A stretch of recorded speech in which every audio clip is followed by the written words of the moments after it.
Coucou tout le monde, moi c'est Aurélie, alias Knit and Read. Je vous retrouve pour mon 5e épisode de podcast tricot. Voilà, donc nous sommes à la rentrée 2019. J'espère que vous avez passé de bonnes vacances, que vous avez pu terminer vos projets, vous faire plaisir, voyager, enfin bref, tout qui va bien quoi.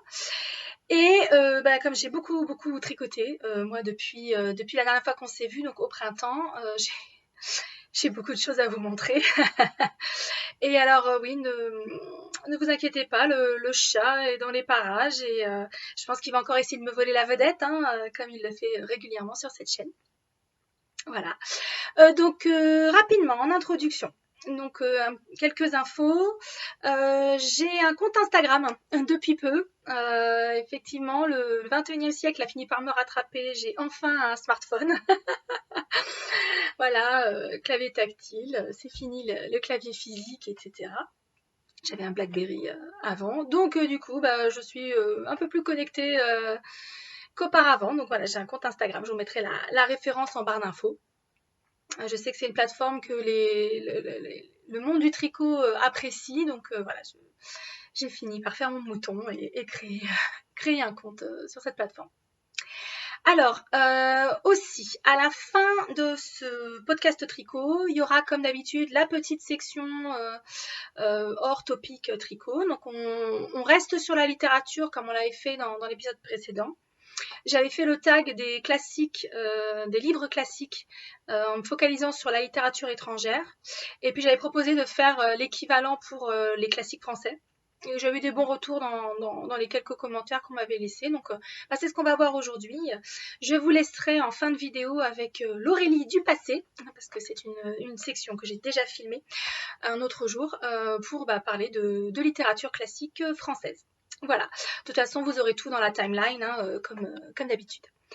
Et puis, sans plus tarder, je vous propose de passer au pré-j'ai fini.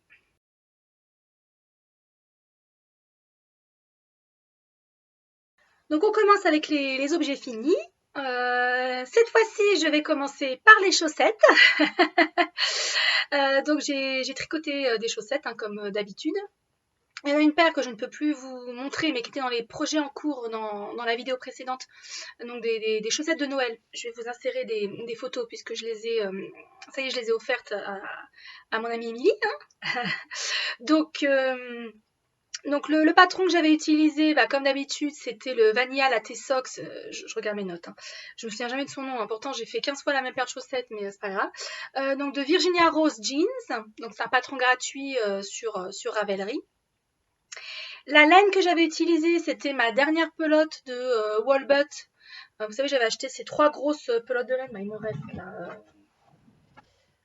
Donc, c'est trois grosses pelotes de laine comme ça avec des motifs donc sur le thème Christmas Wonderland. Hein. Voilà. J'ai fini sa paire de chaussettes, donc avec les modifications que je fais d'habitude. Donc c'est des chaussettes qui se tricotent du mollet vers la pointe du pied, avec donc des diminutions à hauteur du mollet, hein, pour vraiment épouser la forme du mollet et que ça s'affine un petit peu sur la cheville. Voilà, mes chaussettes préférées.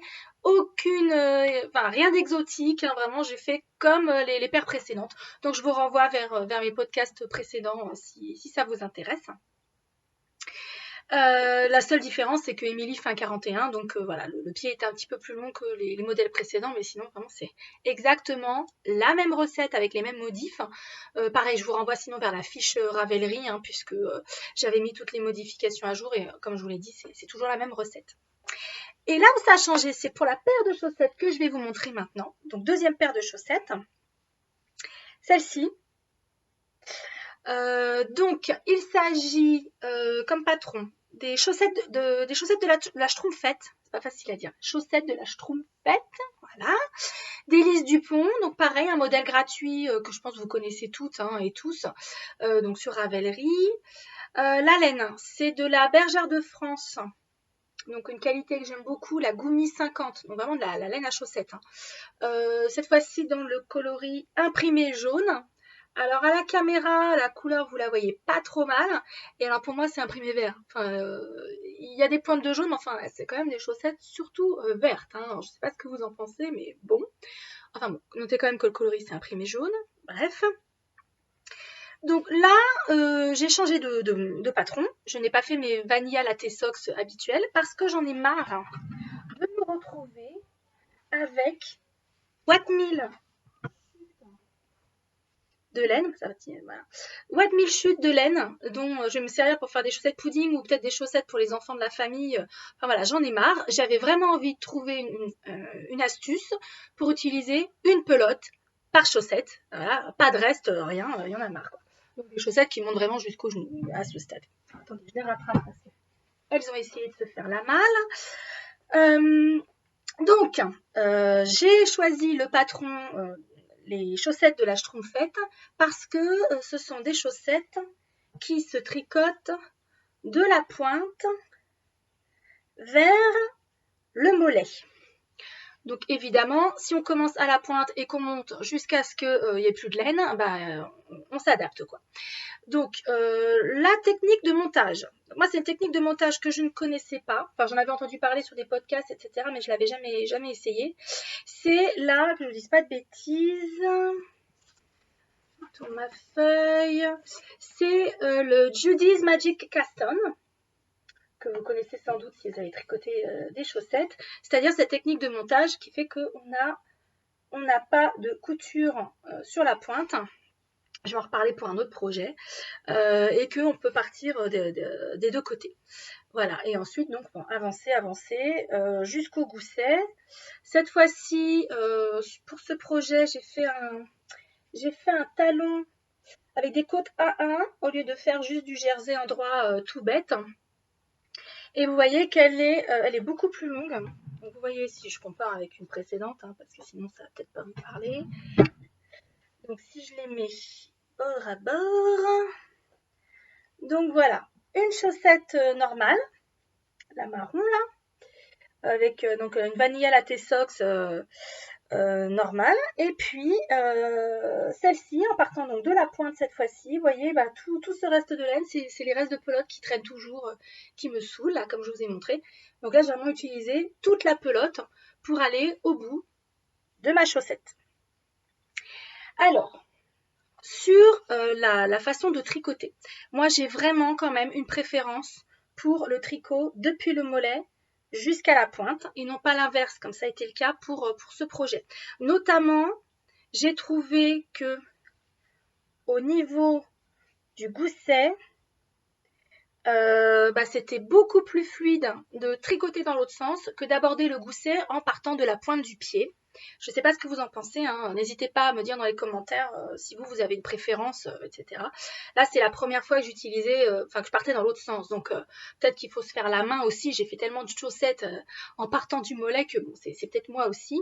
J'ai trouvé quand même que les explications dans le patron n'étaient pas très claires. Et j'étais bien contente d'avoir déjà tricoté des chaussettes, même en partant dans l'autre sens, parce que je savais grosso modo à quoi m'attendre à un moment donné, savoir comment on allait remplir le gousset, etc. Et négocier le tour du talon, etc. Donc moi, j'ai quand même moins aimé tricoter de la pointe vers le mollet. Alors surtout au niveau du gousset et du talon, moi j'ai trouvé que les manipulations étaient vraiment pas confortables, vraiment pas pratiques. Donc je pense que je vais rebasculer sur mes Vanilla Latte Socks, donc du mollet jusqu'à la pointe du pied. Puisque cette fois-ci, j'ai bien noté tous les rangs, là, le nombre de rangs que j'ai fait, l'endroit où j'ai fait augmentation, pareil pour le mollet, je ne sais pas si vous la voyez bien. Donc là, ce n'est pas des diminutions, puisqu'on partait dans l'autre sens, ce sont bien des augmentations pour le mollet. La technique de rabattage, celle que je fais toujours, donc mon lace bind off, qui est super élastique. Donc moi j'ai un mollet assez fort, et donc forcément ces chaussettes-là montent encore plus haut, quasiment jusqu'au genou, mais ça passe, ça reste très confortable, il n'y a pas de souci.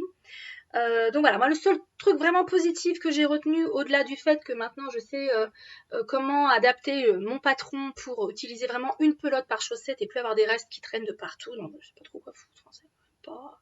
Chaussette pudding, c'est quand même pas très satisfaisant hein, comme solution. Donc le seul truc autre positif, c'est vraiment ce montage. Donc le Judy's Magic Cast-On, que j'ai vraiment trouvé génial. J'ai trouvé quelques vidéos sympas sur YouTube pour être sûr que j'avais bien compris comment ça marche. Et donc voilà, ça c'était vraiment très sympa. Et vous allez voir dans le projet suivant que j'ai recyclé cette connaissance nouvellement acquise tout de suite dans le projet. Sinon, la laine, pas grand chose à dire. La Gumi 50, c'est une qualité que je connaissais déjà. Je vous ai déjà montré plusieurs projets de chaussettes dans cette qualité. Moi, les chaussettes, j'en porte régulièrement. Elle vieillit très bien, elle est résistante. Là, donc, je vais voir si en faisant un talon avec des côtes et non pas avec du jersey, ça change quelque chose. Je pense pas que ça changera grand chose. Là, c'était juste le coup d'essayer, quoi. Et puis bon, bah, simplement, elles sont vertes, elles sont pas jaunes, quoi. Mais bon, moi j'aime bien. C'est décalé, c'est rigolo. Sous le pantalon, ça se verra pas. Et puis de toute façon, si ça plaît pas, bah, c'est pareil. Moi, elle me plaise à moi. Donc le reste, on s'en fout, bien sûr. Alors, autre projet dont je voulais vous parler. Comme vous l'avez vu, j'ai un smartphone. Du coup, bah, je me suis dit, je vais lui tricoter une housse.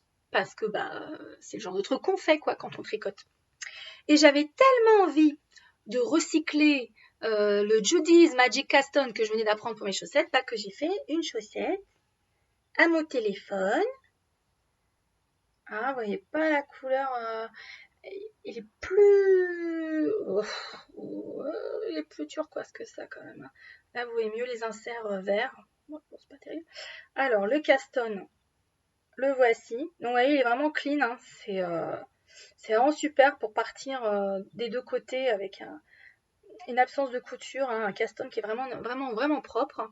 Donc en gros, bah, j'ai pris les mesures de mon téléphone. J'avais déjà un échantillon dans cette laine que j'avais fait pour un autre projet. Donc là, oui, la laine, c'est la Fefil en fingering single dans le coloris Atlantide. Donc c'est une laine que je vais mentionner un petit peu plus tard dans le podcast, que j'ai réutilisé dans un autre projet. Et bon, déjà la laine est super, le travail de Cécile, de toute façon, l'a fait fil. Si vous me suivez depuis quelques temps, vous savez que j'adore son travail. C'est un coloris qui est vraiment sympa. J'ai vu plusieurs autres podcasteurs le mentionner, l'insérer dans des projets. Effectivement, il fait son effet, quoi. Il est vraiment très très beau. Et comme mon téléphone est bleu, voilà, et que j'ai pas trop d'imagination, bah, je me suis dit je vais faire une chaussette bleue. Voilà. Donc le Judy's Magic Caston. Ensuite, tac, tout droit en jersey. Je me suis pas pris le chou. Et ensuite, en haut, j'ai fait des côtes torse. Attendez, je regarde mes notes. Mais il me semble bien. Tac. Oui, c'est ça. Donc j'ai fait des côtes torse, des côtes de 2. Je sais pas si vous allez très bien voir. C'est quand même pas... si vous voyez bien. Puis vous voyez le rang de rabattage. Donc c'est le lace bind off. Comme d'habitude, on change pas une équipe qui gagne. Et alors les côtes torse, moi j'ai adoré les faire. D'une manière générale, je me suis rendu compte que j'aime beaucoup piquer dans le brin arrière de la maille.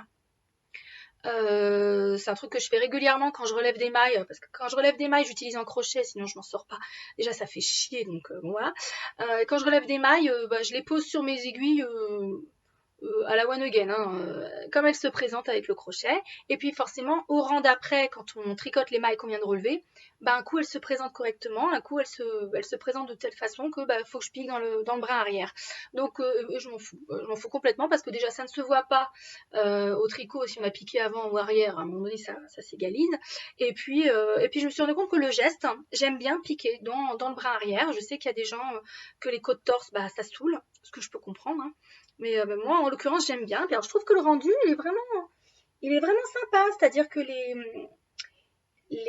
mailles en droit, je trouve qu'elles ressortent vachement mieux sur les mailles en vert. Donc, j'aime bien le résultat. Ça reste élastique parce que forcément, en plus, j'ai fait un bind-off qui est quand même assez élastique. Donc, vraiment, le tout petit projet improvisé, ça m'a occupé 2 heures, quoi. Qui était très sympa.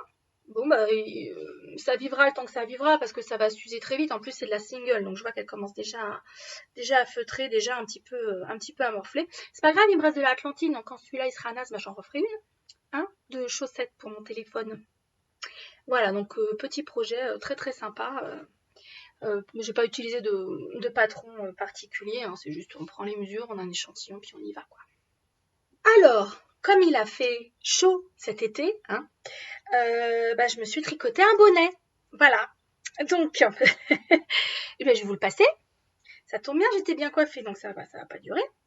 Bien calculer mon coup, hein, comme d'habitude. Alors, donc, par contre, il fait bon encore ici, hein, donc je vais peut-être pas le garder 107 ans non plus. Hein, voilà.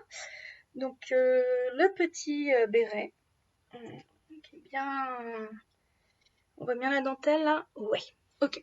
Donc, il me restait pas mal de laine suite au tricot de mon châle Birds of a Feather d'Andrea Mori, donc sur lequel dont j'avais parlé en détail dans le podcast précédent. Donc c'est cette merveille hein, faite avec la qualité Aphrodite de l'aile d'amourée et sa qualité Orphée, donc mohair. Aphrodite, c'est bébé alpaga cachemire soie. Donc voilà, tranquille. Donc vraiment un très très beau projet et des laines superbes dans le coloris Un dimanche chez grand-mère. Donc il me restait quand même pas mal de... Il me restait 272 mètres, hein, que je ne dise pas de bêtises. Ouais, il me restait 272 mètres de la qualité Aphrodite, donc bébé alpaga cachemire soie. Et au départ, je pensais m'en servir pour réinjecter cette couleur dans un châle, mais c'est quand même un rose suranné, un vieux rose poudré de grand-mère. Hein. Donc pour le marier avec d'autres couleurs, c'est un petit peu délicat. Puis je me suis dit, après tout, le châle, pourquoi pas faire un bonnet pour aller avec. Hein. Donc j'avais pas envie d'acheter un patron de bonnet, voilà, me ruiner avec ça. Et puis cet été, je me suis dit, oh, j'ai envie de tricoter une belle laine qui glisse toute seule sur les mains, tati tatata. Puis j'avais ce reste de cake, ce beau reste de cake dans mon tiroir qui m'appelait comme ça. Je me suis dit, je vais me faire un bonnet avec ce qui me reste d'Aphrodite, quoi. Alors je voulais un modèle avec de la dentelle. Et puis je suis tombée sur un patron gratuit sur Ravelry. J'avais regardé aussi en fonction des quantités de laine nécessaires. Et donc le patron, c'est le Pikachu Pic d'Alissa Latucci. Ou Latucci, je sais pas comment, Latucci je dirais. Je sais pas comment on prononce. Donc un patron gratuit que je vous recommande. Alors il est vraiment tout simple à faire. La grille pour la dentelle, elle est vraiment toute bête. Moi, c'est un projet qui est allé très vite, hein, que j'ai pris beaucoup de plaisir à tricoter. Bon, déjà, la laine, elle est sublime, ça, je savais que ce serait du bonheur à tricoter. Et puis, le projet, il a filé tout seul. Alors, je savais qu'il me restait quand même pas mal de laine par rapport à ce que la plupart des tricoteurs avaient utilisé, là, quand ils indiquent les quantités dans leur projet Ravelry. Donc, je me suis dit, bon, moi, je veux qu'il me reste rien. Je veux vraiment utiliser tout mon reste de laine, quitte à avoir un bonnet vraiment ultra slouchy. Vous voyez, c'est ce qui s'est passé. Je vais l'enlever sans me... Ouais, ça va. Donc, ce que j'ai fait un rang de montage provisoire. Donc là, vous voyez la délimitation. Je vais vous mettre des photos hein, avec mon rang de montage. Donc, un rang de montage que j'ai fait au crochet. Hein, voilà. Alors en rond c'était un peu chaud, j'ai un peu galéré hein, au niveau de la manip, mais bon voilà. Et parce que l'idée c'était je vais faire le bonnet tel qu'il est indiqué dans le patron, et s'il me reste de la laine, et je vais reprendre mon rang de montage provisoire et partir faire des côtes dans l'autre sens. Je n'avais jamais fait ça, hein, donc voilà. Et j'avais surtout pas du tout anticipé le fait que quand j'allais partir dans l'autre sens, j'allais me retrouver avec l'emplacement de mon rang de montage bien visible hein, sur les côtes. Donc du coup, c'est l'endroit où je vais plier pour le porter. Voilà, comme ça, ce sera un petit peu moins moche. Donc j'avais fait mon rang de montage provisoire au crochet. J'ai fait à peu près la hauteur de côte qui était recommandée dans le patron. J'attaque la dentelle, ça se passe très bien. Elle est très simple, elle est très jolie. C'est suffisamment aéré pour être féminin, mais c'est pas non plus le palais des courants d'air. En hiver, je pense que j'aurais quand même chaud si je porte le bonnet. Et puis, une fois que j'avais fait tout le motif, il me restait vraiment beaucoup de laine. J'ai repesé mon cake, je sais plus combien il me restait de grammes, mais bon, en gros, si j'avais fini mon bonnet là et puis que j'étais partie sur les côtes elles seraient arrivées là, quoi. J'aurais eu 50 cm de côte. Voilà, je serais là, quoi. Donc c'est pas très intéressant. Donc je me suis dit, refait, j'ai pas refait un motif entier parce que c'est sur 50 rangs, mais j'ai dû attaquer au 10e rang, un truc comme ça. Donc bah, je suis repartie pour quasiment doubler la hauteur du bonnet, de la dentelle. Et puis après j'ai fait mes diminutions normales quoi. Et il me restait encore pas mal de laine, donc là bah, j'ai repris mon rang de montage provisoire. Je suis pas, la mouche a envie de s'incruster, c'est elle qui finalement qui va me voler la vedette. Et donc je suis repartie dans l'autre sens. Et j'ai pas capté tout de suite, j'ai dit quand même c'est bizarre, j'ai bien relevé mes mailles, j'ai bien fait une maille en droit, une maille en vert, je suis dans les clous. C'est là que j'ai tilté que oui mais tu pars dans l'autre sens, donc forcément ça va se voir. Tes mailles sont inversées. Donc voilà, mais finalement, bah, une fois qu'il est plié, ça se voit pas. Donc c'est un projet dont je suis très contente, qui est allé très très vite. Encore une fois, la dentelle est pas très compliquée, voilà. Ça a été que du bonheur, même en pleine canicule, parce que cette laine, comment vous dire que voilà quoi, c'est que du bonheur. Donc le Pikachu Pic. Alors donc on vient de parler des accessoires. Toujours dans les projets finis, j'ai des vêtements à vous montrer. Donc pour commencer, ce pull en coton que j'ai tricoté pour mon épouse. Voilà, donc le patron, c'est le On the Beach d'Isabelle Kremer. C'est un patron que j'avais déjà fait un pull à mon épouse en uni l'année dernière ou il y a 2 ans, je ne sais plus. Donc je l'avais déjà tricoté une fois. La laine que j'ai utilisée, enfin c'est pas de la laine en l'occurrence, le fil c'est la Drops Cotton Light, donc que je regarde, c'est moitié coton, moitié polyester, dans les coloris Off-White numéro 1 et numéro 24 raisin, grape. Voilà. Donc ce pull, d'été en coton. Donc je savais qu'avec le patron, il n'y aurait aucun problème avec Isabelle Kremer, hein, comme toujours, hein, c'est que du caviar, c'est que du bonheur. Simplement, elle faisait les changements de rayures en milieu de machin, donc moi je les ai reportés. Alors c'est pas vraiment un raglan, mais sur la manche ici, et puis ensuite sur le côté.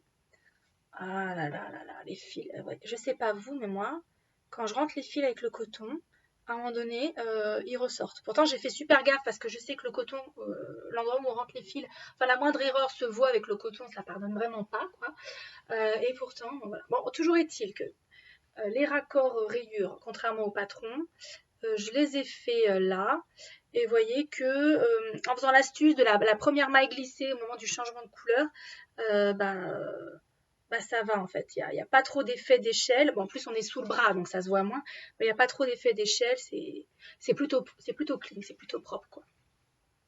Donc ce patron, il est gratuit, hein. C'est un patron d'Isabelle Kremer qui est gratuit, que je vous recommande, hein, puisque moi, c'est la deuxième fois que je le tricote. Il est vraiment, vraiment très sympa. Le seul truc qui coince un peu avec ce patron, c'est que vraiment, il descend très bas sous les aisselles. Donc là, je vous insérer une photo où ma femme le porte. Et c'est pas des manches chauve-souris, mais bon, ça descend bas quand même. Hein. C'est pas le truc le plus pratique du monde, quoi. Donc ce serait peut-être le seul bémol que je mettrais sur ce patron. Pour le reste, il est vraiment limpide, il est très sympa. Vous pouvez l'adapter de plein de façons différentes. Moi, je l'avais fait tout uni l'année dernière. Là, j'ai bien fait les rayures comme indiqué sur le patron. Donc voilà, ça va tout seul. Alors, le seul truc, c'est que du coup, moi, par rapport à mon échantillon, comme d'habitude, je suis plus ou moins dans les choux parce que je tricote assez serré. J'ai tricoté moi, j'étais en aiguille de 5,5. Donc 5,5, j'étais pas mal. Hein. 6, ça aurait été trop. 5, ça aurait été vraiment trop serré. Donc bah, c'est comme toujours, on fait nos petits calculs et puis voilà. Donc du coup, je suis partie sur une taille L pour retomber sur une taille, disons, M2. Pour que ma boîtier soit à l'aise, etc. Puis le coton, il faut quand même qu'il y ait un beau drapé, que ça tombe bien. C'est un vêtement d'été, pas que ça colle au corps, quoi. C'est quand même pas très agréable. Le problème du coup, c'est au niveau du col, ici. Donc c'est censé se porter pas en col bateau, parce que c'est un col V, mais quand même vraiment très, très échancré sur les épaules, limite à mettre un débardeur en dessous, enfin vraiment un pull d'été, quoi. Par contre, ça baillait vraiment, quoi. Donc du coup, ce que j'ai fait, c'est que j'ai repris tout le col avec un I-cord. C'était la première fois que, pas que je faisais un accord, j'en avais déjà fait dans des châles, mais par contre que je reprenais une bordure déjà existante, donc des mailles fermées, rabattues, pour monter un accord. Donc ça s'est fait tout seul. Du coup, ça a bien, bien resserré. Il reste respirable, etc. Ça lui sert pas les kikis, quoi. Mais du coup, c'est quand même plus féminin. Le tombé est plus sympa. Il baille plus au cornet, il roule plus, quoi. Donc voilà, moi sur ce modèle, méfiez-vous au niveau du col, c'est quand même plus joli si on resserre avec un I-cord ou si vous voulez faire une bordure avec du crochet. Enfin voilà, après vous mettez votre méthode préférée, il n'y a pas de souci.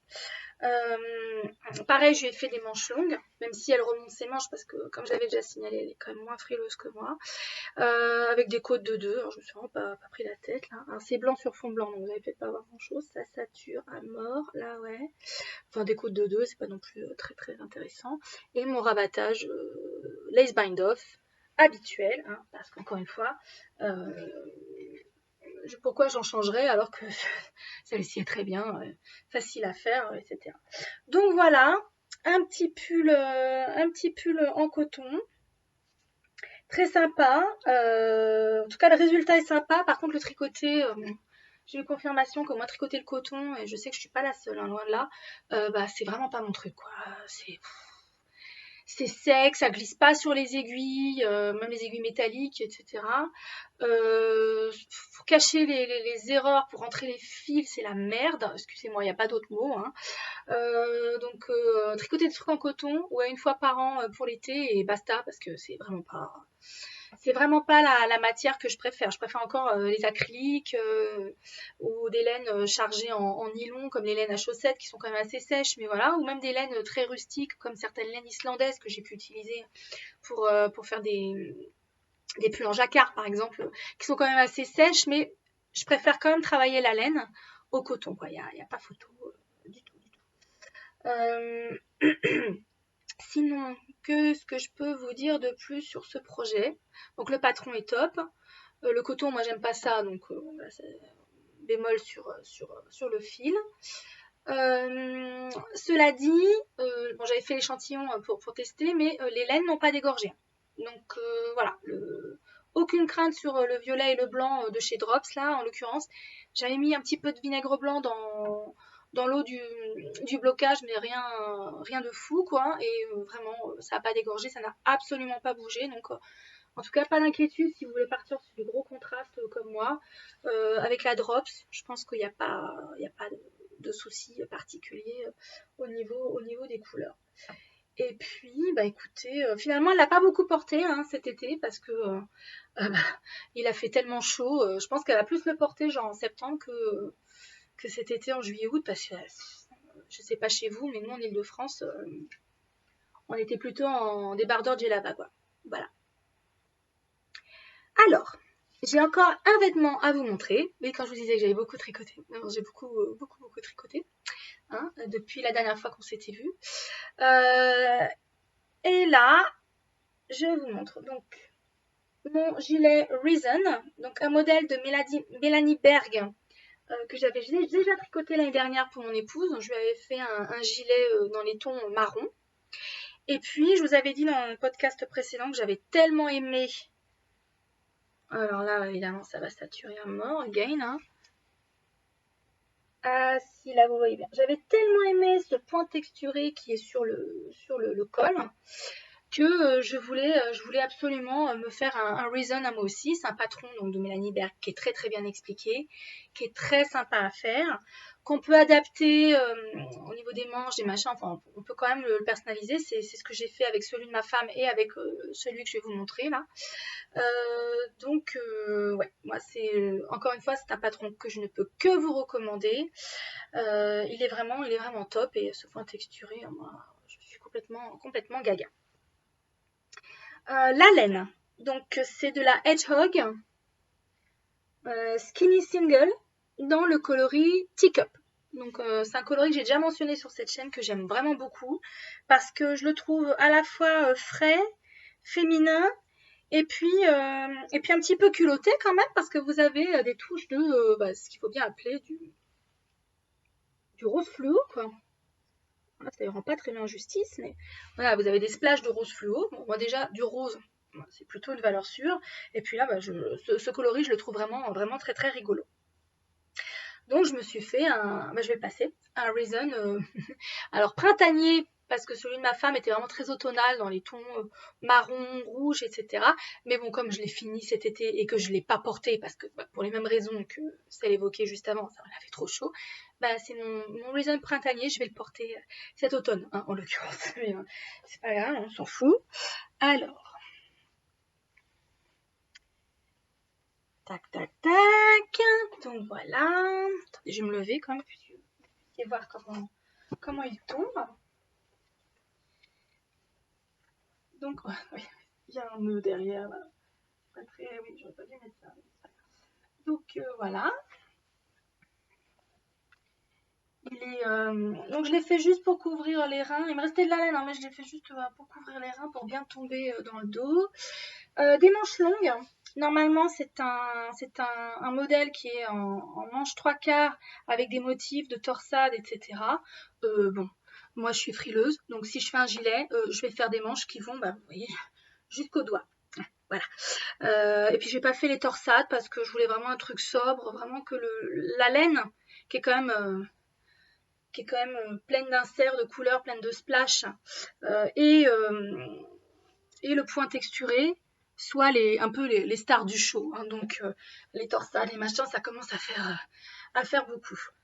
D'ailleurs, sur les chaussettes vertes que je vous ai montrées tout à l'heure, j'avais pas fait la torsade qui normalement court du talon jusqu'en haut du mollet là derrière, parce que c'était too much avec. C'est déjà de la laine autorayante automotif, donc j'allais pas faire la torsade en plus quoi. Alors j'adore faire les torsades, hein, c'est pas le sujet, hein. Mais quand j'ai l'impression que c'est too much, je zappe quoi. Et là en l'occurrence j'avais vraiment la sensation que c'était too much. Donc le voici. J'avais fait quand même pas mal d'augmentation ici, plus que ce qui était préconisé sur le patron, pour vraiment pouvoir rabattre les pans sur la poitrine, parce que moi j'aime bien l'effet cocon, etc. Vraiment faire porter mes pulls, mes gilets fermés sur la poitrine. J'avais aussi fait plus d'augmentation que ce qui était prévu pour ma taille, j'ai fait une taille 48 je crois. Plus d'augmentation que ce qui était prévu dans le raglan pour vraiment être à l'aise. Ce qui fait que bah, j'avais quand même beaucoup de mailles en haut des manches, en sachant que si c'est un pull que je porte, un gilet que je porte même cet hiver, j'aurai un col roulé en dessus, donc faut que je sois à l'aise, hein, j'aime pas les vêtements serrés. Alors que je vous dise pas de bêtises. Tac tac. Donc oui, je me suis retrouvée avec 80 mailles pour ma taille, hein, 80 mailles à la naissance des manches ici, au haut du raglan, au bout du raglan, au lieu de 78. Et en plus, j'ai bien relevé les 8 mailles supplémentaires préconisées dans le patron sous les aisselles. Donc je me retrouve avec 92 mailles en tout, ce qui fait que sur tout le haut du bras ici jusqu'au coude, j'ai fait plus de diminution que ce qui était prévu pour arriver au bon nombre de mailles au niveau des coudes et puis qu'ensuite les manches soient quand même bien fitées sur les avant-bras. Donc voilà, les grosses modifs que j'ai faites, c'est ça. J'ai fait des manches longues sans les motifs de torsade, ça me plaisait pas. J'ai fait plus d'augmentation au niveau de la poitrine et au niveau du raglan pour vraiment bien creuser à la poitrine et vous voyez, hein, à l'aise. Et donc, par contre, derrière, il a fallu que je rattrape au niveau du cou. Donc, j'ai fait plus d'augmentation là et ensuite plus de diminution pour arriver au bon nombre de mailles à ce niveau-là. J'aime beaucoup le résultat. C'est vraiment un gilet que je trouve très, très, très sympa. Très, très féminin. Alors voilà, hein, ce point texturé. Voilà, hein, vous savez ce que j'en pense maintenant. Hein, c'est la deuxième fois que je vous bassine avec. C'est le deuxième projet, donc vous avez compris. En bas, j'ai fait, alors pareil en bas normalement sur le projet, je crois, enfin je vous remettrai des photos, mais je crois qu'il y a des histoires de torsade aussi. Donc moi j'ai fait less is more, hein, j'ai fait plus simple avec juste des côtes de 2 et mon rabattage habituel, ning, ning, ning, le less bind off, plus élastique que moi tu meurs. Hein. Voilà, c'est pour ça que je le préfère. Alors quoi d'autre? Mes notes. Oui, donc la technique de montage, je l'avais déjà expliqué dans la vidéo précédente quand je parlais du pull, enfin du gilet de ma femme. Donc je vais l'enlever parce qu'il fait un peu chaud quand même. Hein, on est encore au mois d'août. Hein. Donc en fait, j'essaie de repérer où c'est. Et si je le retrouve plus. Enfin, c'est plutôt bon signe si je le retrouve plus. Mon rang de montage provisoire. Ah, ici, il est là. Donc, vous faites un rang de montage. Bon, vous allez rien voir hein, parce que blanc sur fond blanc. Voilà. Vous faites un rang de montage provisoire au crochet ici. Crochet ou la méthode que vous préférez. Elle préconise le crochet. Moi, c'est la seule façon que je sais faire. Moi, il me faut le crochet. Hein, sinon, franchement, je m'en sors pas hein, dans les manips. Hein.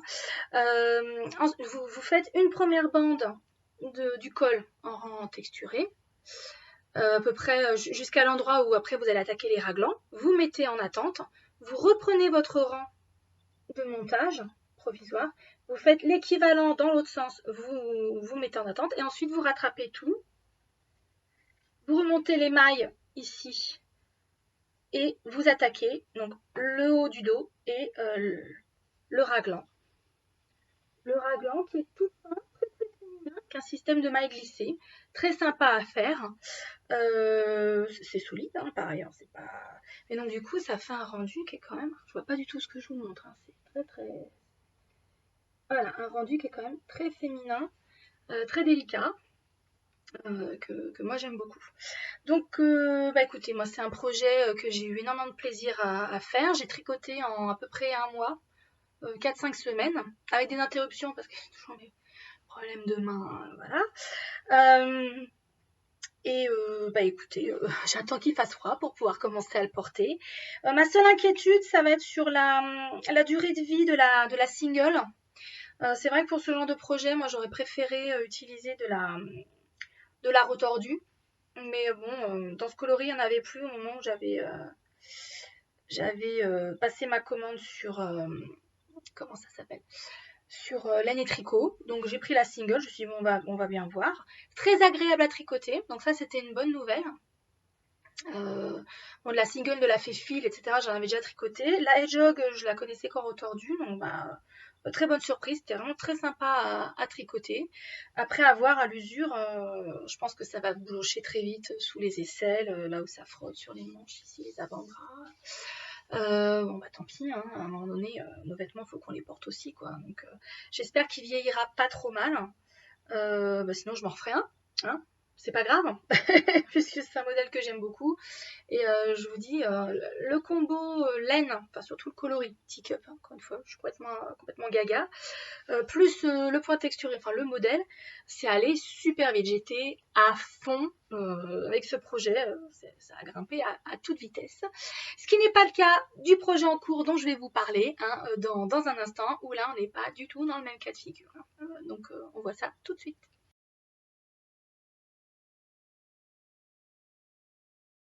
Donc, comme je viens de vous le dire, je n'ai qu'un seul projet en cours. Wouhou hein, c'est une première dans ce podcast.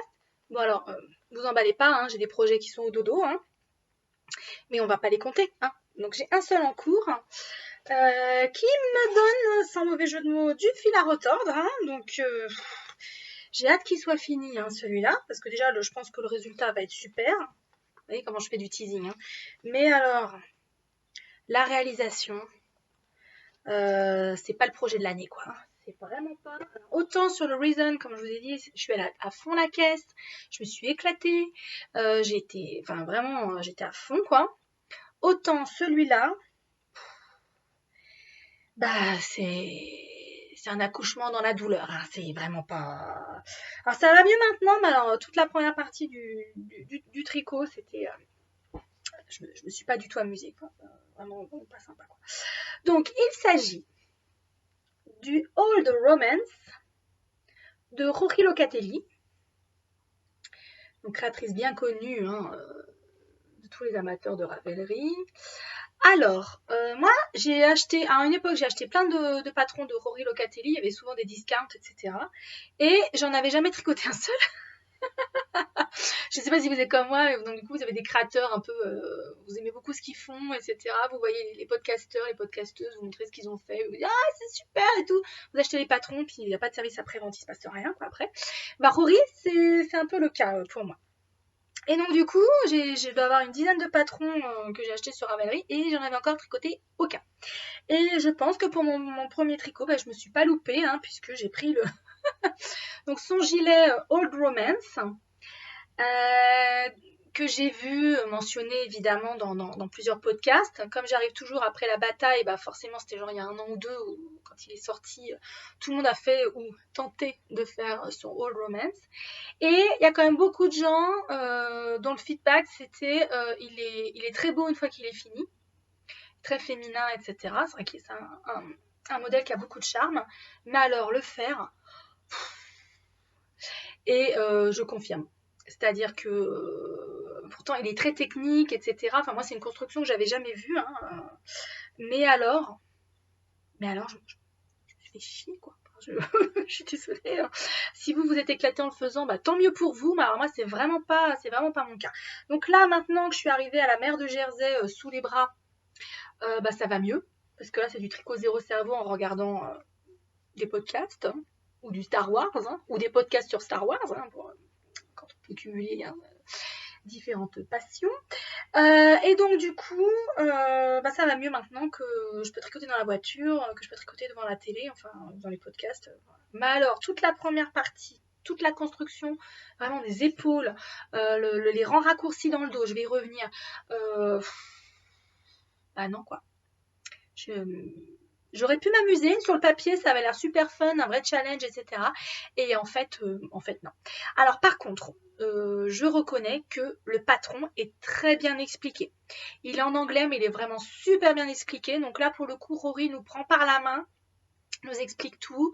C'est limpide, c'est fluide. J'ai trouvé quasiment aucune coquille dans le patron. Enfin, vraiment, ça, j'ai beaucoup apprécié l'effort qui est fait pour que la tricoteuse ou le tricoteur n'ait pas l'impression d'être lâché dans la jungle, hein, à devoir se débrouiller tout seul. Non, non, en l'occurrence, là, vraiment, le patron est très très facile à suivre. C'est super bien expliqué.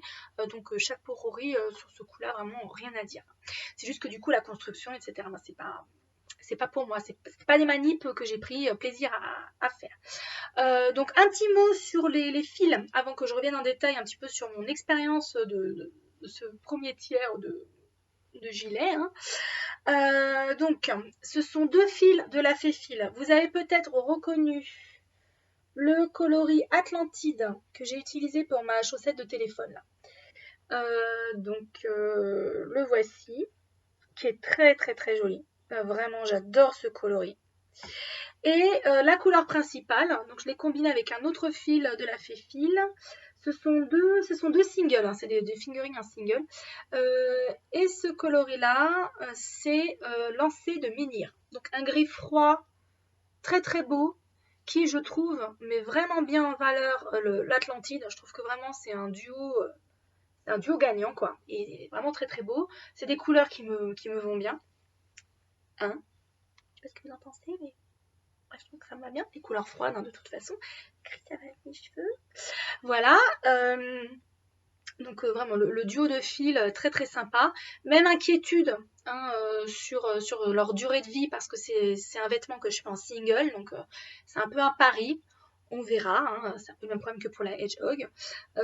Mais si je le porte pas trop souvent, si je fais attention, bah écoutez, il vivra ce qu'il vivra. Hein. Si je l'ai quelques années, ce sera vraiment très très bien.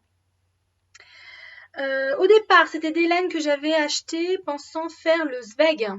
Donc vous savez ce pull hein, qui a beaucoup tourné il y a un an ou deux, pareil, avec donc ce col en jacquard et en dentelle très très beau, dans la couleur contrastante. Donc moi ça aurait été Atlantide.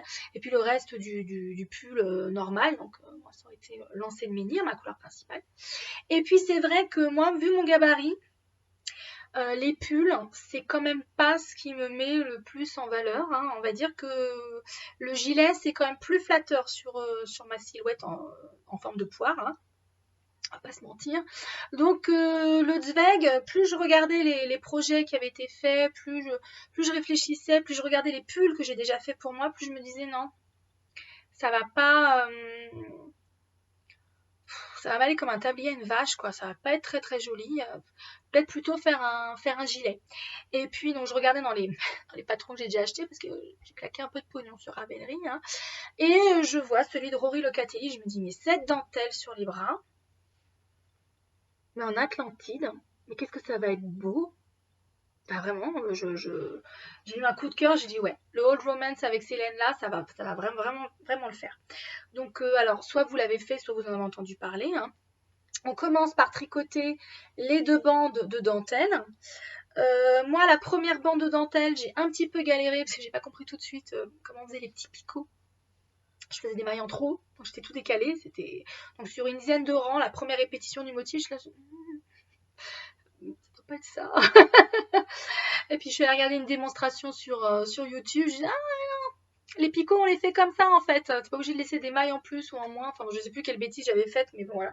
Bon, j'ai rectifié le tir, j'ai pas recommencé, hein. Mais j'ai rectifié le tir assez vite. Et puis, je saurais même pas vous dire lequel c'est en fait. Ça se voit pas. Enfin, moi, je le sais. Vous le savez aussi, mais enfin, franchement, à moins d'avoir le nez dessus avec une loupe, ça se voit pas, quoi. Donc, on fait les 2 bandes de dentelle. On les bloque. Donc là, je vais vous mettre une petite photo du blocage. Et ensuite vient la partie que j'ai vraiment, vraiment, vraiment pas aimée. Il faut relever les mailles tout le long, genre 150 mailles pour ma taille, un truc comme ça, tout le long de la bande de dentelle. Ensuite, faire ce qui va être le col derrière. Donc monter toutes ces mailles-là, il y en a une quarantaine, hein, pour ma taille. Et ensuite, bah, devinez quoi?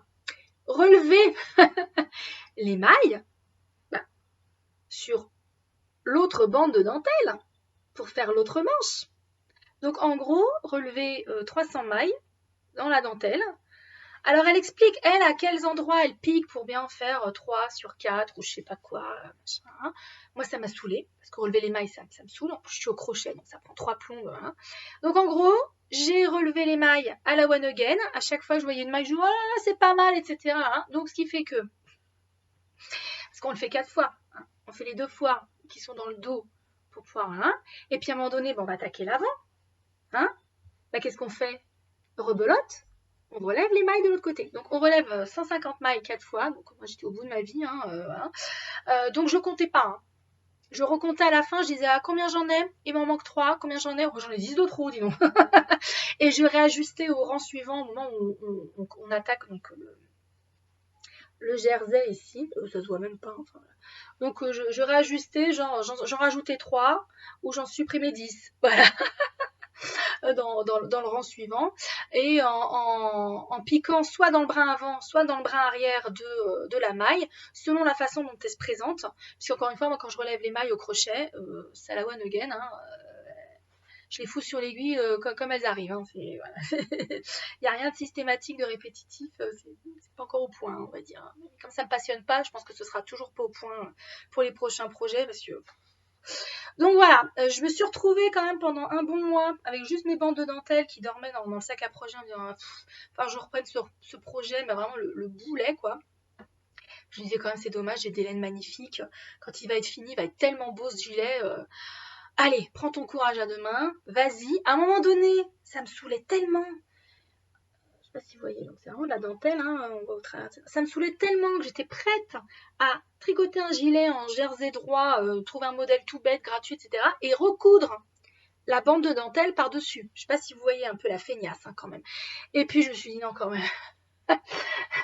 Ce serait dommage qu'on voit pas le bras au travers parce que c'est ce qui fait partie aussi du charme de ce gilet, de son côté très très féminin. Hein, donc bon, j'ai pris mon courage à deux mains, j'ai relevé mes mailles de façon très artisanale et complètement aléatoire, mais bon, ça ne se voit pas. Hein, donc je m'en doutais, hein, donc ça ne se voit pas, aucun scrupule. Et alors donc on fait pas mal de rangs raccourcis. Donc dans le patron, pour creuser le dos, etc. et faire les manches. Alors dans le patron, elle préconise des wrap and turns. Moi, les wrap and turns, ça me fait chier. J'ai du mal à les faire, enfin ça me saoule. Donc j'ai tout transformé en German short rows. Donc en rang raccourci à l'allemande.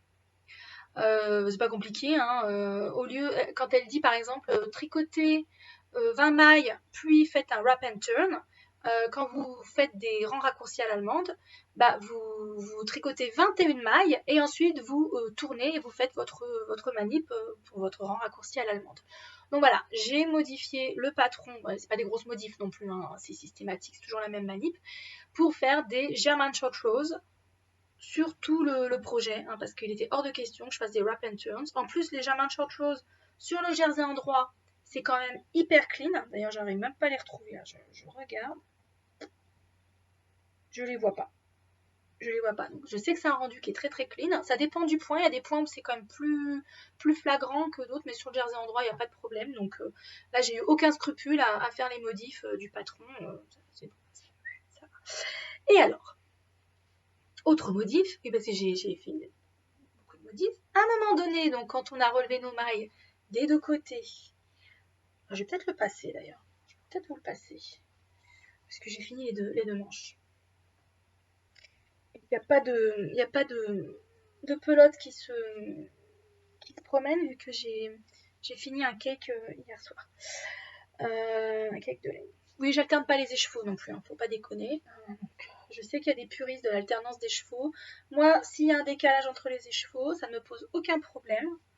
Un décalage de couleur, parce qu'après tout, c'est du fait main, donc ça va. Donc oui, à un moment donné, donc une fois qu'on a fait on a relevé les mailles ici, les rangs raccourcis, tatati tatata, on a bien tricoté, on arrive, c'est vrai que ça roule notamment. On arrive là et bah, il faut réunir les deux morceaux de manche. Alors elle préconise de faire le grafting. Alors moi, le grafting, c'est un truc qui me fait flipper. J'en ai déjà fait. Je regarde des vidéos, je suis là avec mon aiguille, j'essaie de suivre le truc, puis ça finit, on a l'impression que c'est un point de enfin c'est une suture qui a été faite sur un champ de bataille, c'est immonde. Donc bah j'ai fait un rabattage à. Vous voyez même pas, si vous le voyez là. J'ai fait un rabattage à 3 aiguilles sur l'envers. Au début, je le faisais sur l'endroit, je me dis quand même c'est moche, ça ressort. Je suis allée sur la chaîne de Mélina, le petit panda. Je suis tombée sur son tuto, ça faisait longtemps que je l'avais pas fait. Donc ah mais oui, bien sûr, il faut que je me mette sur l'envers. La fille qui. Donc j'ai défait, j'ai recommencé. Enfin, bref, je vous passe les détails. S'il y a des endroits là, il faut que je défasse, que je recommence. Enfin bon, comme je vous dis, hein, ça va être un accouchement dans la douleur. Hein. Donc j'ai fait mon rabattage à 3 aiguilles, qui est pour le coup, hein, si ça a été un peu douloureux, bah nickel. Voilà, donc il me reste plus qu'à relever les mailles ici pour finir les manches et faire des côtes en couleur principale en gris, hein, et faire des côtes. Je sais plus ce qu'elle préconise dans le patron, ce sera selon mon humeur. Vraisemblablement des côtes torse parce que comme je vous l'ai dit un peu plus tôt, bah finalement j'adore ça. J'adore faire des côtes torse, ça m'éclate de piquer dans le brin arrière. Donc bah écoutez, je me suis tellement galérée sur ce projet que partout où je peux me faire plaisir, bah, je vais pas me gratter, hein, je vais pas me priver. Et donc bah ensuite, il faudra relever ici et puis bah, faire toute la bande de boutonnage le long du gilet. Alors, on en est où là? Je ne l'ai pas porté encore. On en est là. Bon, évidemment, ça roulotte, hein, c'est du jersey. Donc, il me reste 2 écheveaux complets de gris. Donc, je pense que ça va aller. Je vais peut-être presque m'en faire une robe aussi. Hein. Donc, tac, tac. Rabattre sur la poitrine. Bon, il n'est pas bloqué, hein, donc forcément, il faut compter qu'on aura la bande de boutonnage. Même s'il y a de fortes chances que je le porte surtout ouvert. Hein. J'aime pas trop fermer les gilets, parce que quand on a une forte poitrine ou du ventre, ou voilà, fermer les gilets, on se méfie, quoi, on n'aime pas trop. Moi, je préfère les porter ouverts de toute façon. Et puis voilà ce que ça donne. Alors, je sais pas ce que vous en pensez, mais alors, parce qu'en plus la caméra vraiment rend pas justice aux deux couleurs, là ça sature. Là, vous êtes pas mal. Mais alors moi, cette combinaison des deux couleurs, je la trouve vraiment top. Et bah, de toute façon, le travail de Cécile, hein, de la fait fine, hein, comme d'habitude. Moi, je suis une vraie groupie, hein, je suis une vraie fan. Donc voilà, donc c'est un modèle qui est très beau, qui est très féminin. Quand il sera terminé, je serai ravie de le porter. Je vais me la péter en soirée, etc. Genre, ah, vous avez vu mon beau gilet, machin, etc. Mais alors, toute la première, vraiment tout le montage de la partie haute du gilet, Ouais, moi je vais dans le sens de ce que j'ai beaucoup lu et entendu quand il était à la mode et que tout le monde essayait de le faire. C'est pas, c'était pas fun quoi. C'était pas fun. Le résultat va être très bien, mais bon, là maintenant c'est du jazz en droit, donc là c'est comme je le disais, c'est du zéro cerveau, ça me va très bien. Mais sinon c'était pas, je me suis pas éclatée autant que je l'aurais imaginé quoi. Donc ça veut rien dire, hein. Je ferai d'autres projets de Rory Locatelli, d'autres patrons, hein. D'ailleurs je vais vous montrer ça tout à l'heure. Mais donc du coup, comme j'étais concentrée sur ce truc et que je voulais vraiment m'obliger à le faire, j'ai pas d'autres projets à côté. On est parti une semaine en vacances avec un groupe de geeks de jeux de rôle, etc. Vie de château, hein, je vous insérerai des photos, etc. Je pensais tricoter en regardant les autres jouer, et puis c'est pas du tout ce qui s'est passé. Hein. J'ai repiqué, moi ça faisait à peu près 20 ans que je faisais plus de jeux de rôle. J'ai repiqué hein, parce que j'étais cernée. Euh, et donc j'avais promis de balancer les responsables, en l'occurrence donc Émilie et Kevin, hein, qui gèrent l'association La Voix de Rokugan. Donc pour ceux qui connaissent ou qui connaissent pas, Rokugan, c'est l'empire du Japon mais fantasmé, un Japon féodal dans un univers de jeu de rôle qui s'appelle la légende des 5 anneaux. Voilà. Et donc à cause de tous ces gens, au lieu de tricoter, bah, j'ai joué. Voilà. Et comme en plus c'est un projet qui me gonfle, j'avais pas besoin qu'on me pousse beaucoup pour le laisser dans le sac à projet et faire autre chose, quoi. Genre me sociabiliser, taper des gens avec des katanas, enfin ce genre de choses, enfin, vous comprenez quoi, normal. Euh, donc, euh, donc voilà, sur ce projet, qui sera un projet fini vraisemblablement dans le prochain podcast, dans 2 ou 3 mois. Parce que alors maintenant que j'ai passé le plus dur, il est hors de question que ça traîne. J'en ai marre. Je veux le terminer et passer à autre chose. Donc voilà. Mais exceptionnellement, du coup, je suis mono en cours ces temps-ci. Voilà. Et donc, du coup, on va pouvoir passer aux achats et aux projets à venir.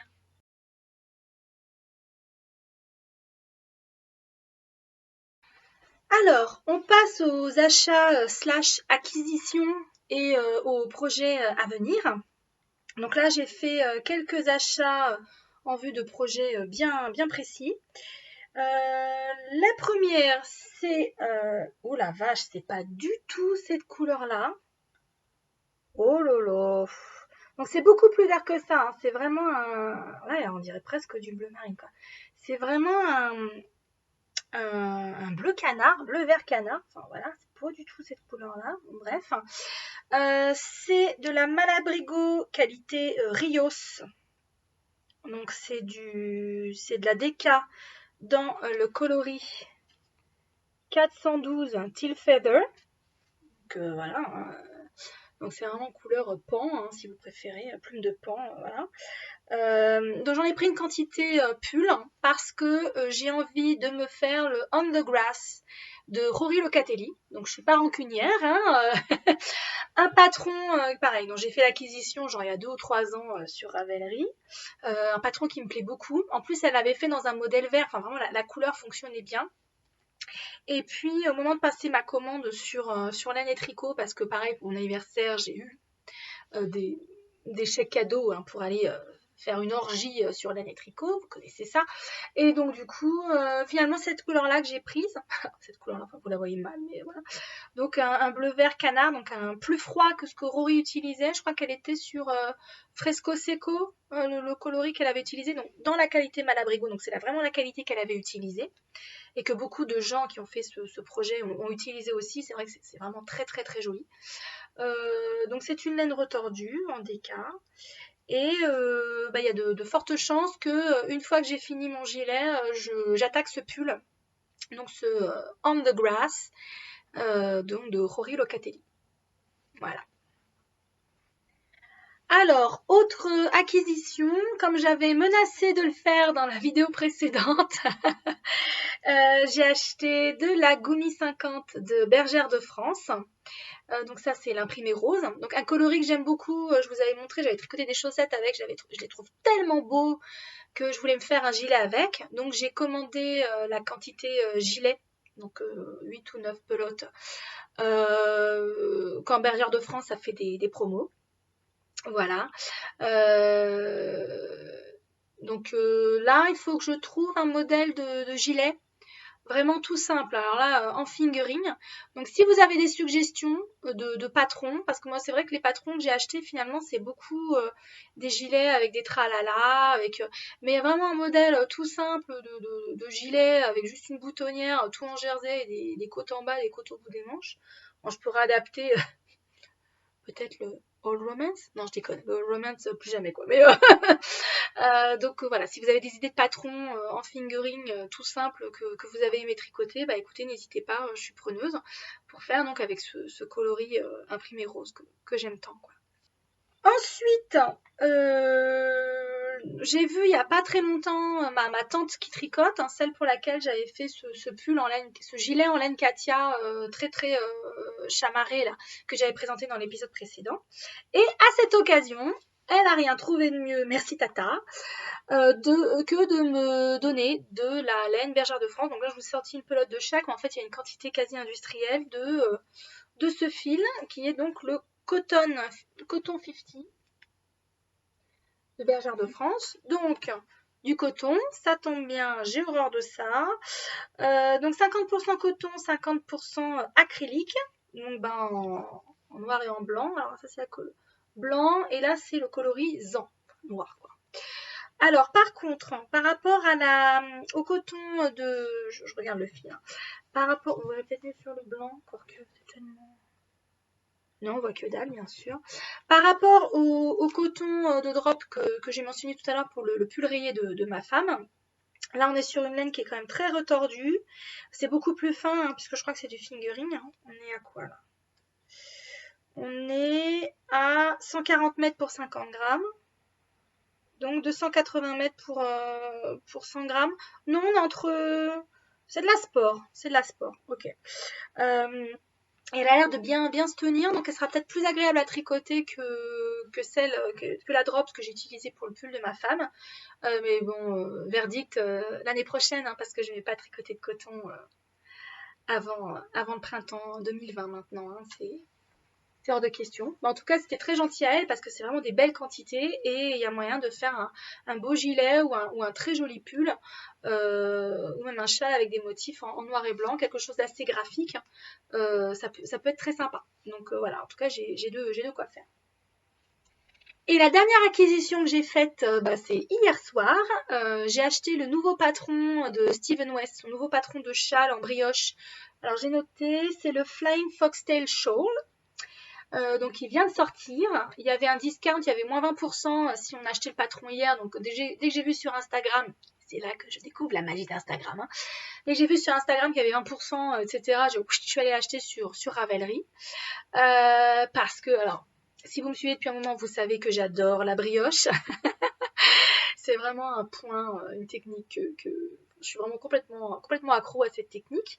Et là, sur ce châle, en plus, vous avez des modèles, enfin des motifs de feuilles, je vous insérer des photos, des motifs de feuilles, etc. Donc c'est de la brioche avec difficulté plus. Donc moi, ça m'intéresse. Hein, j'ai envie de m'amuser avec la brioche. Alors, j'ai beaucoup de fils fingering qui traînent dans mes tiroirs. Ils sont quasiment tous associés à des projets, donc voilà, je ne sais pas trop. Il y en a certains que je pourrais utiliser pour faire le projet de Steven West, pour ce châle. Donc vous avez de la Malabrigo, donc ça c'est la Mechita, donc c'est leur single en fingering.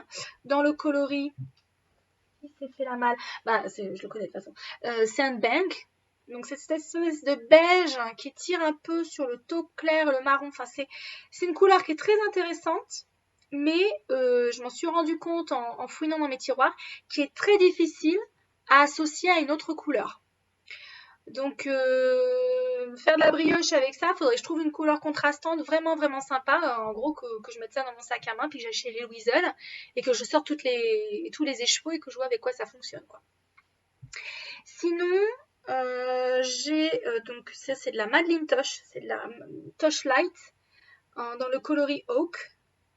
donc cette espèce de vert feuille de chêne, hein, voilà, donc oak, hein, qui peut être sympa aussi. C'est la single aussi. À voir avec quoi je peux le marier parce que les deux ensemble, euh, vous avez à peu près les bonnes couleurs. Moi, je trouve que ça fonctionne pas. Donc, de toute façon, ce sera pas ces deux-là ensemble. Mais peut-être une des deux à, à associer à une autre couleur à définir, quoi. Alors voilà, moi, quand j'ai vu ce châle, il nous a du teasing, il y avait les photos, les premiers projets, etc. Genre, qu'est-ce que c'est beau, c'est de la brioche, oh mon Dieu, c'est magnifique. Et quand j'ai vu que le patron venait de sortir et qu'il y avait un discount, j'ai pas hésité, quoi. Je l'ai pris tout de suite. Et on en a fini pour la partie tricot. Je sais que ça a été un peu speed, je m'en excuse, en sachant que les fiches Ravelry, elles sont à jour déjà, ou elles vont pas tarder à être à jour, il y en a certaines que je dois compléter. Mais vous aurez toutes les infos hein, si ça vous intéresse. Et je vais vous laisser avec l'Aurélie du passé pour parler de classiques, de livres classiques français, donc pour la partie tag. Et nous, on se retrouve pour le tricot dans 2 ou 3 mois avec plein de projets, de la brioche, du Rory Locatelli ou autre chose qui va venir de toute façon se glisser dans la file de projet parce que de toute façon je suis une vraie girouette. Hein. Donc il y aura aussi des surprises. Il y aura, j'espère, des chaussettes. Il y a peu de chances que vous y échappiez. Il y aura probablement des chaussettes. Donc on verra ça. On verra ça à l'automne. Et donc je vous laisse avec les livres.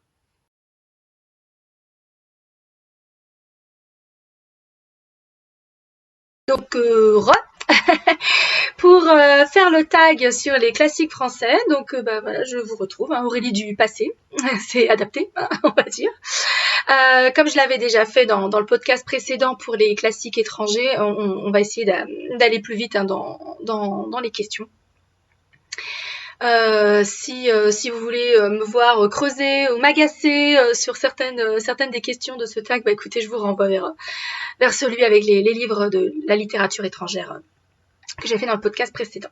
Donc première question, un classique surcoté que tu n'as pas aimé. Alors, une lecture obligatoire au lycée, c'est une des rares lectures obligatoires que j'ai pas aimé. Les lettres persanes de Montesquieu, qui étaient donc au programme de français en première, je crois que c'était pour le bac. Donc là, ce sont juste des extraits, hein, mais c'est l'exemplaire de ma femme, je crois. Je vous dis pas de bêtises, oui c'est ça. Je me suis ennuyée. C'est cette espèce de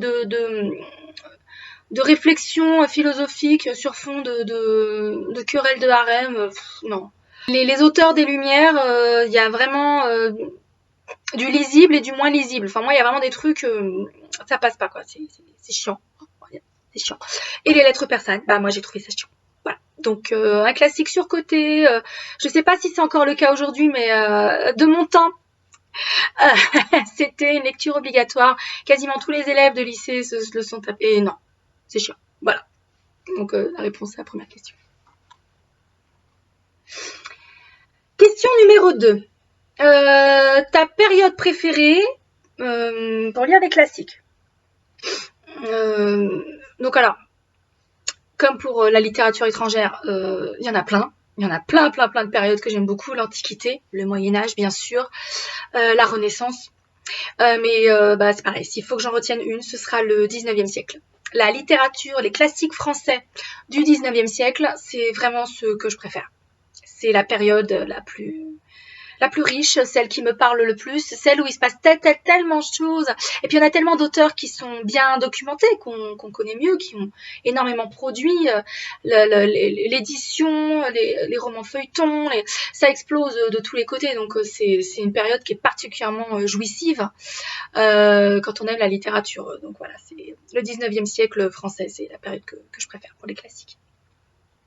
Question numéro 3. Ton conte de fées, français préféré, ou en tout cas la version française, hein, parce que les contes de fées, c'est un peu comme les mythes. Il y a un fond commun dans l'inconscient collectif, et puis ensuite, chaque culture, chaque civilisation va mettre le petit twist, là, la petite touche personnelle qui correspond mieux à sa sensibilité et son histoire. Mais donc, si on part sur les contes de fées écrits par des auteurs français, ou en tout cas réunis traduits par des auteurs français. Moi, je dirais La Belle et la Bête. Les deux versions, hein, Madame de Villeneuve ou Madame le Prince de Beaumont, peut-être préfère celle-ci, mais les deux sont très bien. Et La Belle et la Bête, si vous avez regardé mes vidéos sur Star Wars, etc., vous savez que c'est un conte, et même plus largement, ce sont des archétypes que j'adore retrouver dans la littérature en général, dans le cinéma, dans tous les médias en fait. Donc forcément le conte, j'adore quoi, La Belle et la Bête. Question numéro 4. Quel est le livre classique que tu as honte de ne pas avoir encore lu? Donc là, je ne vais pas répondre. Je vais vous renvoyer sur mon pétage de câble dans la vidéo précédente pour la littérature étrangère. Pour moi, cette question est un non-sens. Donc je vais passer la suivante avant de m'énerver à nouveau. C'est pas la peine, hein, pas très intéressant. Question numéro 5. Le top 5 des livres classiques que tu aimerais lire bientôt.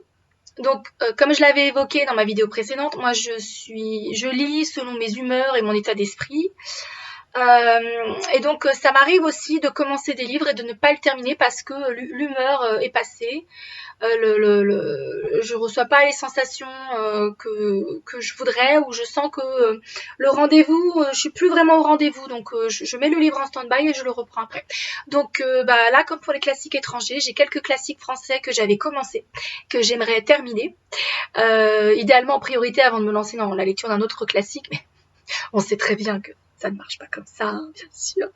Donc c'est parti. Alors le premier que j'aimerais finir, c'est Les Misérables, hein, de mon chouchou absolu Victor Hugo. Donc ça, c'est l'édition de ma femme. Donc c'est les vieux livres de poche, hein, des années 80.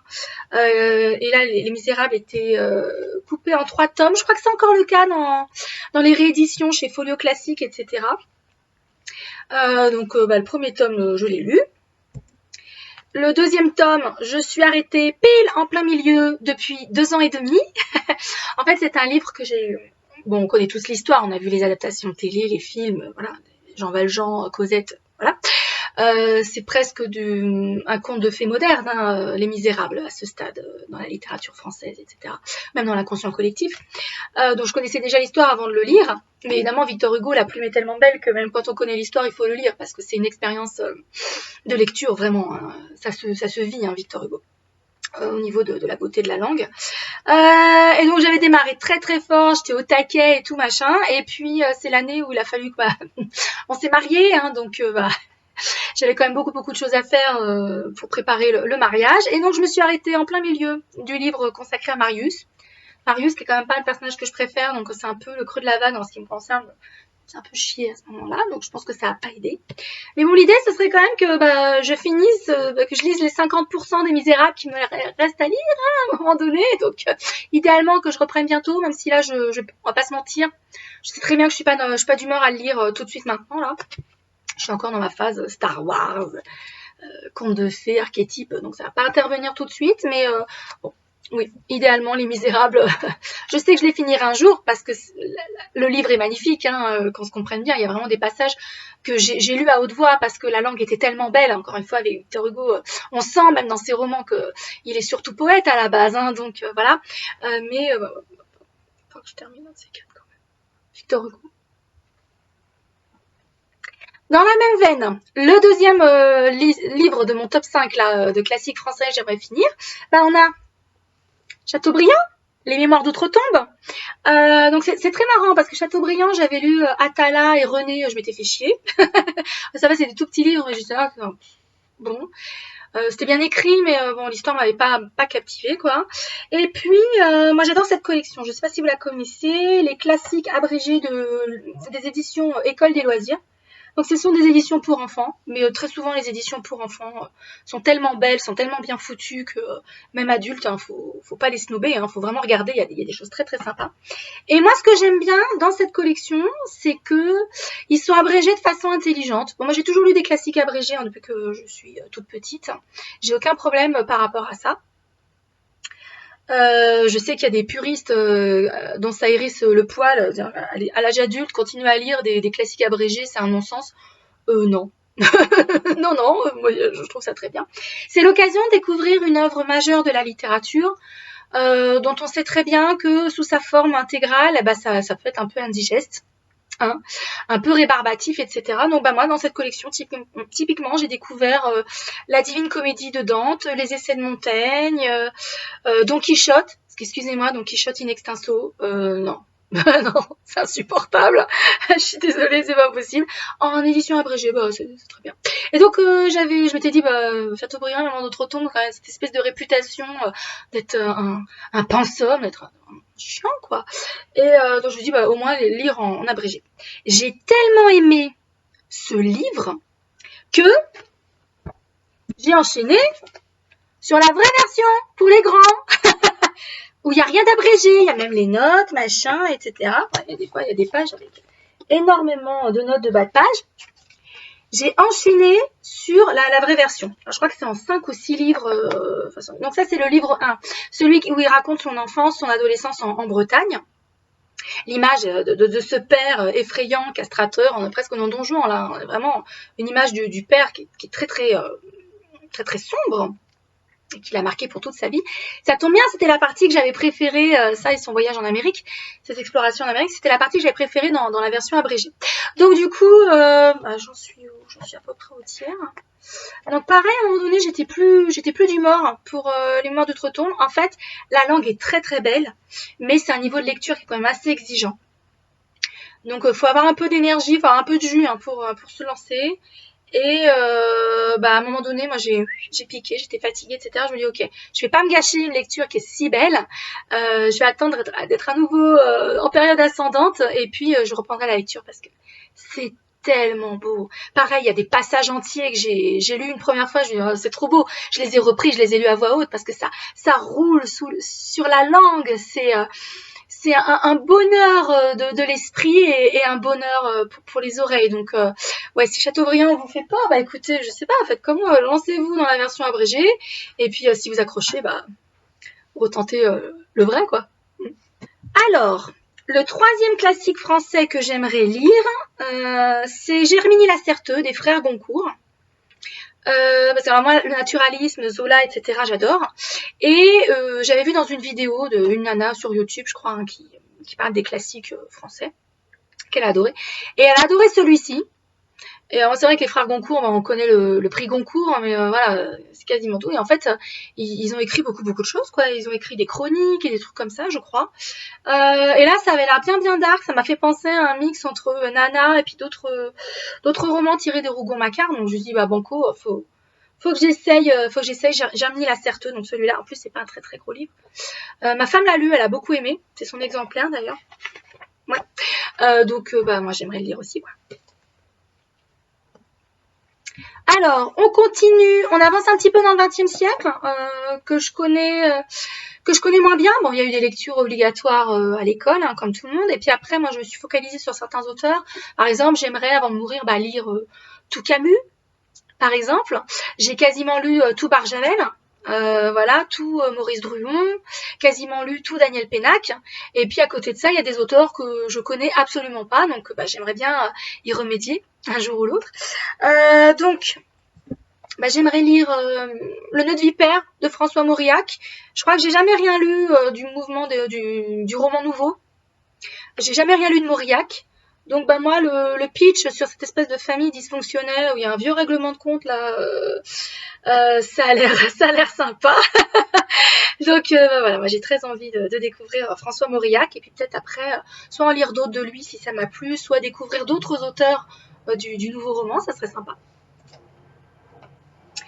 Et puis j'aimerais lire Les Enfants Terribles de Jean Cocteau. Je crois qu'il l'a adapté en film, je n'ai pas encore vu le film.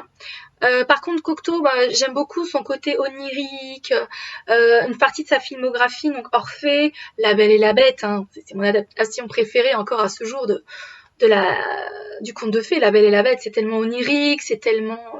Il y a beaucoup de subtextes sexuels, etc. aussi. D'ailleurs, j'avais fait le lien avec la nouvelle trilogie de Star Wars. Il y a énormément de liens entre cette version de Cocteau et puis Rey et Kylo.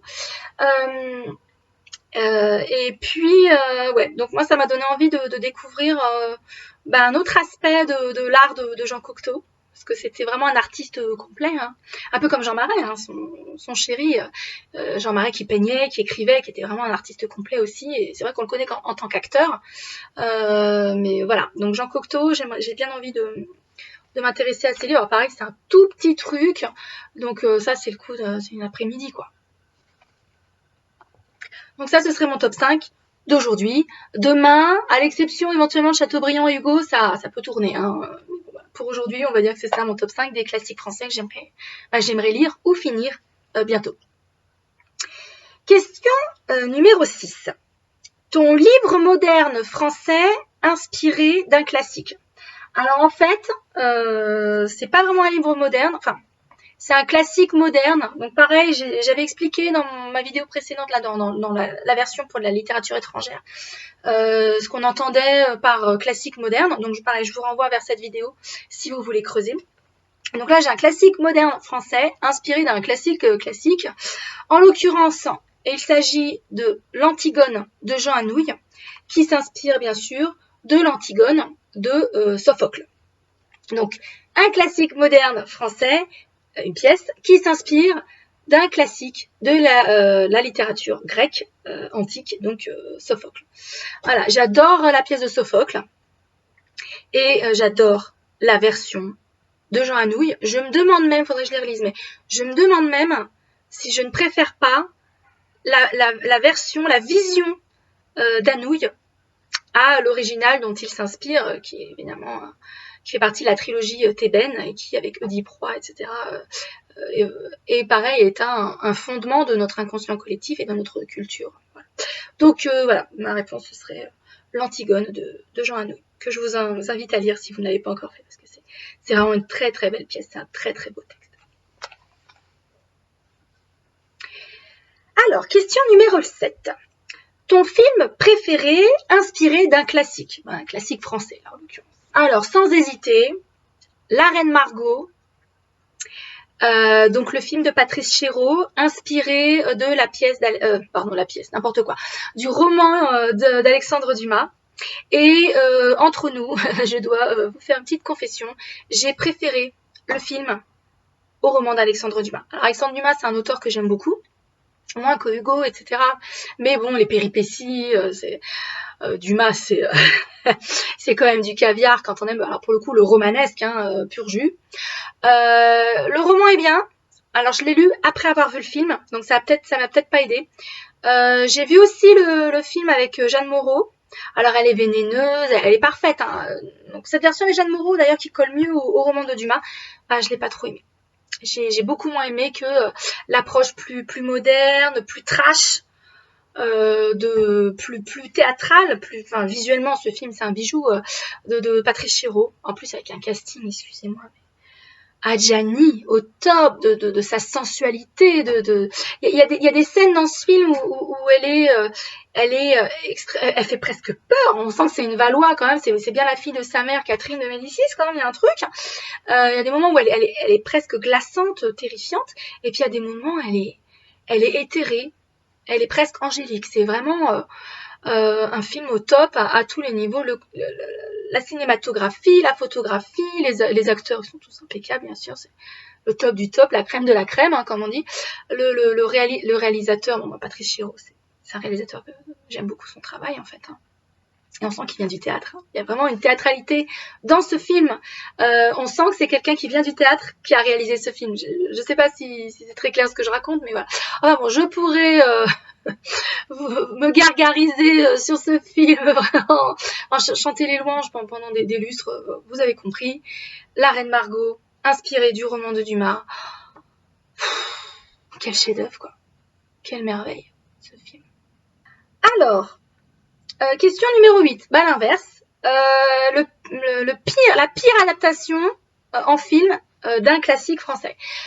Donc là, je vais rebondir sur ce que j'avais dit dans ma vidéo précédente avec les classiques étrangers. N'importe quelle adaptation des Trois Mousquetaires est naze, y compris les vieilles adaptations du cinéma français des années 60. Il y avait des trucs un peu sympas quand même, hein, mais j'aime bien la version où c'est Mylène de Mongeau qui interprète Milady. Elle a contre-emploi comme ça dans le rôle de méchante. Elle était vraiment bien. Richelieu était très bien aussi. Mais alors, on va même pas se lancer dans les adaptations faites par Hollywood, me lancer même pas sur l'adaptation où Mila Jovovich en Milady, elle fait des pirouettes avec ses robes à crinoline, machin. Non, c'est non, définitivement pas. N'importe quelle adaptation des Trois Mousquetaires en film, ça tient pas la route. Question numéro 9. Tes éditions préférées de classiques dont tu aimerais collectionner davantage d'exemplaires. Alors ça, pareil, je l'avais évoqué dans ma vidéo précédente. Avec ma femme, on n'est pas très collectionniste aiguë. Si on a des collections, on va faire en sorte... Voilà, ouais, c'est la littérature étrangère sur ces étagères. Pardon, c'est pas par là, voilà. C'est un peu compliqué avec le retour écran. Donc voilà, on met par collection pour que ce soit pas trop moche, mais sinon, enfin, on s'en fout, quoi. Cela dit, je trouve qu'il y a des éditions pour les classiques français qui sont un peu plus sympas que d'autres. J'aime beaucoup la collection Folio Classique. Donc là, je vous ai mis du Hugo, mais on en a plein d'autres, hein, évidemment. J'aime beaucoup cette collection, la présentation, c'est sobre, c'est beau, voilà. Alors, le seul truc qui me saoule, c'est que souvent la police de caractère bave un peu. Ça me saoule un peu, parce que ça fatigue le regard. Hein.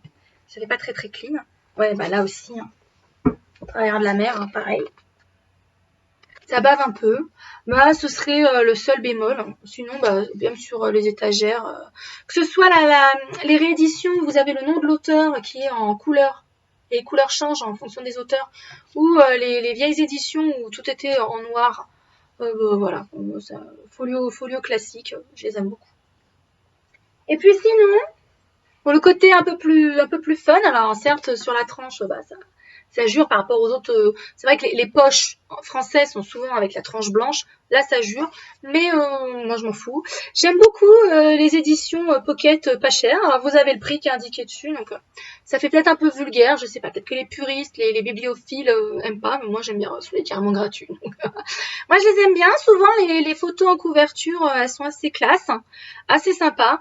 Ils sont pas chers, hein, parce qu'on va pas se mentir, les livres c'est un budget quand même. Et puis, moi j'aime bien la police de caractère à l'intérieur. Alors pour le coup, c'est l'inverse, c'est que ils sont peut-être un peu moins sobres, ils ont peut-être un peu moins de gueule parce qu'ils sont pas tout blancs machin. Par contre, pour lire à l'intérieur, c'est génial parce que l'impression, regardez, l'impression est nickel. Donc pour le prix, écoutez, on va pas s'embêter quoi. Dernière question, question 10. Un classique sous-estimé que tu aimerais recommander à tout le monde. Alors, jusqu'à l'année dernière, ou jusqu'à il y a 2 ans, je vous aurais dit L'homme qui rit de Victor Hugo. Donc je vous montre quand même, parce que je ne résiste jamais sur cette chaîne à montrer un livre de Victor Hugo, bien sûr. L'homme qui rit. Mais qu'il est beau ce livre, mais c'est un des mal-aimés de la production de Victor Hugo, etc. Mais qu'est-ce que j'ai chialé! Et j'étais à fond dans cette histoire. Bon, de toute façon, Victor Hugo, je suis toujours à fond. Mais là, vraiment, quelle belle surprise! Il est génial, ce livre. Donc, j'aurais recommandé celui-là. Bon, je vous le recommande toujours, hein, bien sûr. Mais, pour aujourd'hui, j'avais envie de finir sur La religieuse de Diderot. C'est un classique que j'ai découvert il y a 1 an ou 2.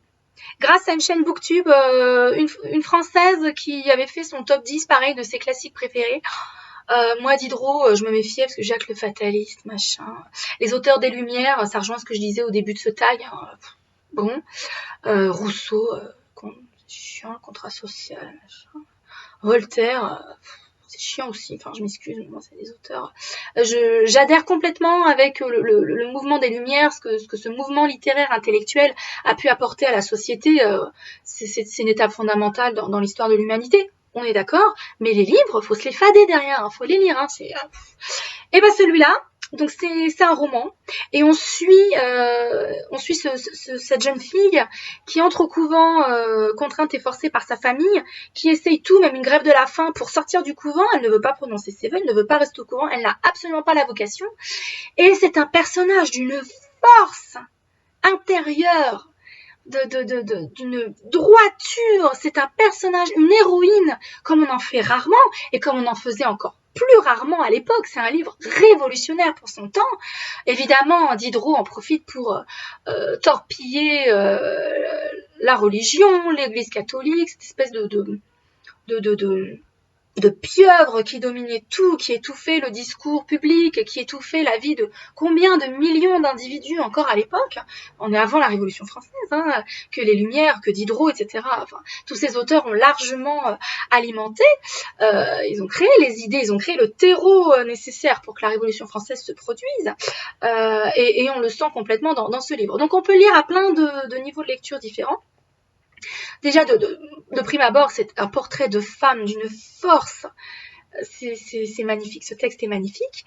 Et puis, évidemment, tout le contexte, tout ce qu'on peut en retirer comme commentaire sur la société à cette époque-là, tout ce qu'on peut en retirer avec notre regard du 21e siècle, sachant pertinemment ce qui s'est passé ensuite et à quel point la situation a changé en France, tant mieux pour toutes les jeunes filles qui pouvaient se retrouver dans celle-ci, hein, dans cette héroïne. Enfin, vraiment, la religieuse, en fait, c'est pas un très gros livre en plus, ça se lit à toute vitesse, mais quelle claque, quoi. Quel chef-d'œuvre. Et personne n'en parle, ou presque. Ma femme, moi je l'ai lu, donc suite à cette vidéo où vraiment la booktubeuse m'avait complètement convaincue. Hein. J'espère en faire autant parce que je suis tellement contente d'être tombée sur sa vidéo. Je vous la mettrai en barre d'infos si je la retrouve. Et puis alors moi je l'ai lu, je l'ai adoré. J'ai dit à ma femme, mais lis ce livre, mais c'est la folie. Elle l'a lu dans la foulée, elle l'a dévoré comme moi, elle a dit, oh, il est trop beau ce livre. Mais qu'est-ce que j'ai fait toutes ces années où je ne savais pas que la religieuse existait en fait. Voilà, donc on l'a adoré, on a adoré les 2 adaptations cinéma qui ont été faites, qu'on en a vu. Il y en a une de 2012 qui est très belle, qui est très très sympa. Je vous la recommande. Voilà. La religieuse de Diderot, vous avez compris. Lisez ce livre, je le recommande à tout le monde, il est trop bien. Et on a fini avec ce tag des livres classiques français. On en a fini aussi avec ce podcast tricot. Donc écoutez, n'hésitez pas à me dire en commentaire si vous avez lu certains de ces livres ou si je vous ai donné envie de découvrir certains de ces classiques. N'hésitez pas donc à étendre la conversation dans les commentaires. Moi je suis toujours ravie évidemment d'interagir avec vous. Et puis on peut parler de livres au tricot en plus. Hein. Et puis je vous dis à très bientôt, soit pour de la littérature, soit pour du tricot. Au revoir.